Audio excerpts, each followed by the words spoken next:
This video is going to be my first in the series on social and emotional development in early childhood, which again is about age 2 to about age 6.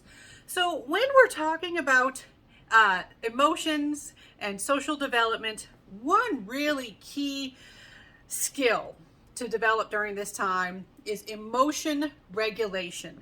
And we've touched upon this before when we talked about, the way that people look at this age. They do think that a huge task is kind of learning to control yourself in various ways. Learning how to control your behavior and not have temper tantrums, learning how to do things you may not want to do, and also, and Freud even focused on things like the fact that toilet training is so important, learning how to control yourself and not have soiling accidents. Right, so control is important. So emotion regulation is the ability to control when and how emotions are expressed. Now, if you think of a 2 to 6-year-old, you're probably thinking, well, they're not particularly good at that yet. No, but they're getting better. They're making huge advances, or they have the potential to make huge advances in that arena. Now, so some people call the development of emotion regulation, or sometimes people call it emotional regulation. The development of this skill is the preeminent psychological task between 2 and 6 years of age, according to many experts in the field. And this is a very important process, and emotion regulation also contributes to our development of self-concept, how we view ourselves. Now, when we talk about emotion regulation, one thing is, it does overlap with the concept of effortful control, which I talked about previously when I talked about temperament. And so effortful control emphasizes your temperamental characteristics. Remember, temperament, it's stuff you have from early on. It's just kind of your natural tendencies.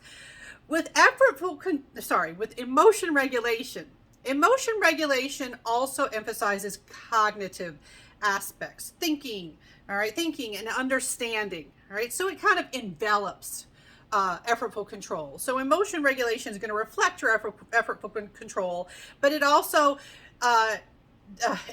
displays the influences of things like learning, socialization, teaching, cultural values, right? So emotion regulation really does rely on multiple factors. Some really key factors that contribute to early emotion regulation development. They include maturation, brain maturation, bodily maturation. We've talked about how the prefrontal cortex is not nearly fully developed, but it is more developed than it was in infancy and early toddlerhood.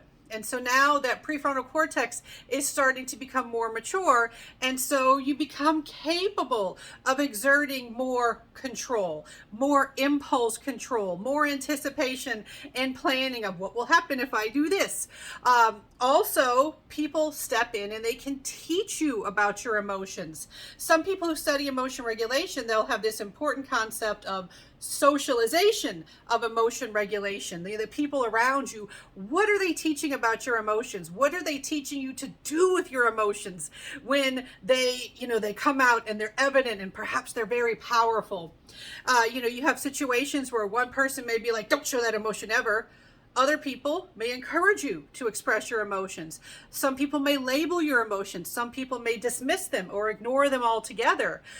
Some people may prohibit you from having, tantrum behavior. I'm going to stop that right now. And that's very difficult to do. But some people will have that goal. Other people are like, let it out. And then we'll talk about these big feelings. There are different ways that people teach you about your emotions. So other people have an influence as well.